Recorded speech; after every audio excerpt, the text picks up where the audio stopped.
Welcome to the Traveling Professors. I'm Professor Bob. And I'm Professor Sherry. And together, we are the Traveling Professors. Today, Sherry and I are going to give you a little trip through our hotel that we stayed at in Chester, which is known as the Queen in Chester Hotel, which was originally built in 1860. And it burned down in the later 1860s and then was reconstructed and then flooded. And then it was rebuilt again. And it's been modified over the years. So it's a really interesting hotel. You can still see it has some of that old 1800s charm in it as well, but the location is just great. So that's what we'll do, and then take you on a very brief walk from our hotel into Chester itself. Well, after leaving York, we were there for 2 days. We got on the train, and we had to make 2 changes. So we changed down at Warrington Station, and that way we end up with a rail line from Wales, and that took us into Chester. So now Chester itself, on the map, you can see up here is where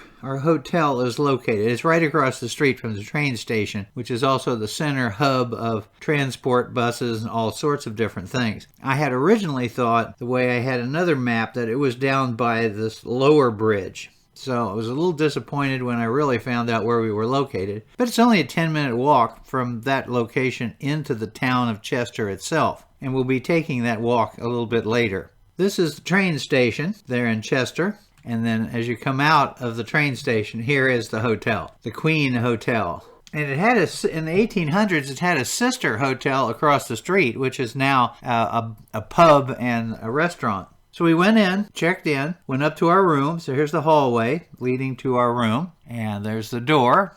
And then we go in, and it's a nice room. Actually, it's very reasonably priced. I believe we paid £150 a night to stay here. It really is used quite frequently for various bus tour groups to come in.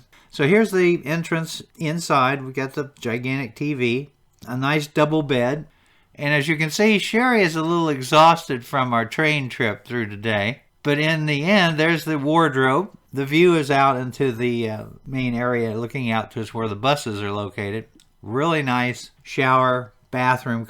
So we decided to go out and check out the amphitheater, the Roman Amphitheatre, which is the main thing that we want to see. So we walk out of our room, and instead of taking the elevator, we decide to go down the grand staircase. So here's a grand staircase, and you can imagine this years later or in its heyday. And then here's Sherry on the landing making her presence into the main area. The restaurant was, as you can see, had pretty modern, a reasonably priced menu with a variety of choices. Of course, the vegetarian here, Sherry, is getting her salads.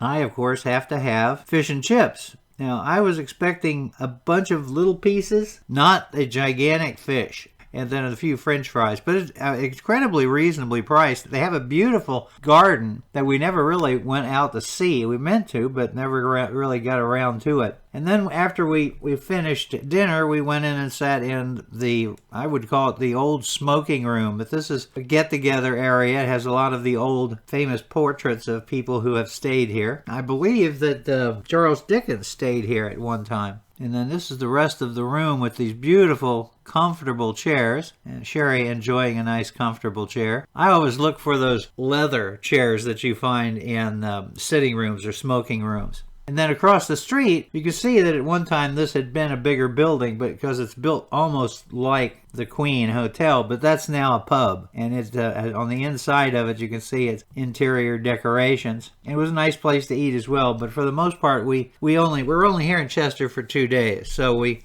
ate one night in the main hotel and one night over here, and then we would eat lunch and what have you in Chester itself, and breakfast at this wonderful little place that we found in the park. Now here is a picture of what Chester looked like at the time of the Roman occupation. I mean, this is a major location. Now, if you were going to say where in the world is our hotel, it would be right up in here. So we just need to go down a little bit and walk over to the amphitheater. And of course, the city today, which was expanded in the Middle Ages, and of course in the Wars of the Three Kingdoms, or the English Civil War as it's sometimes referred to. So this Roman fortress wall was expanded out to near the bridge down here and then up. And then this area in here This is actually a little port that was constructed. The belief is that the Romans were thinking about using this as a base to invade Ireland. So this is what it would have looked like. And of course, a lot of this wall still exists. The whole city of Chester is basically still enclosed in a wall. The basic foundation of it is Roman, and then they built better defenses over the top of it throughout the Middle Ages. Now let me show you something here that takes place. We had a different map too to come down and visit the city, but I'm going to use this because it really doesn't make any difference. Both maps had a fatal flaw. So it looks like that we just simply go down the street, go across the little river area there. Important to notice that there's this tower off to the what would be our left-hand side as we're walking down.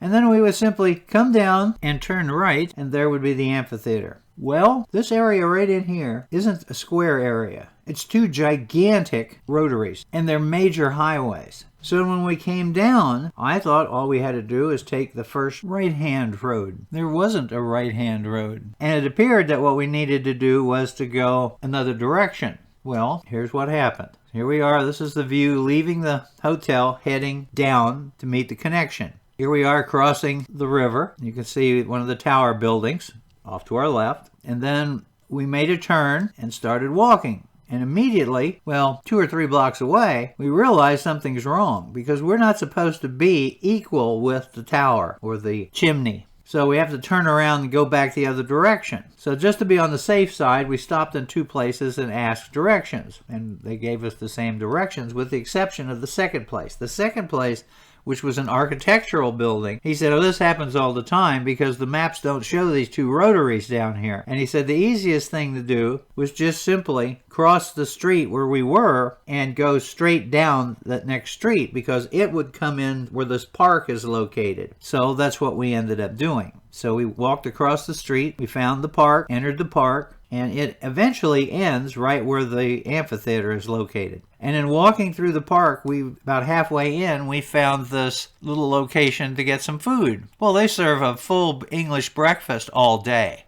It's an incredibly wonderful place and reasonable place to eat. So we had lunch here, and then we had breakfast the next day. And then we walked on down through the park to one of the churches. Well, the church was built by the Normans, and then it was damaged, and they still use part of the church. It's been restored on several occasions. And we'll go in here at another time, but this is some of the exterior of the wonderful stonework that was used for the little abbey that went with it, as well as the church. And then this is the main entrance into the church. Like I said, we'll do that again because we're just taking a little walk here today. And then ultimately we cross the street and there is the amphitheater. Now it's not circular, it would be circular, but they've only excavated 1/2 of it. Here's a little better view of it. We'll do some close-up work of this later. But you'll notice in the lower left-hand side of the picture, there's a group of elementary students with Roman shields and wooden swords, and they have a reenactor who's with them, and it's a school class, and they're learning about Roman gladiating, and they're also learning about Roman military stuff. So they do all kinds of little things with the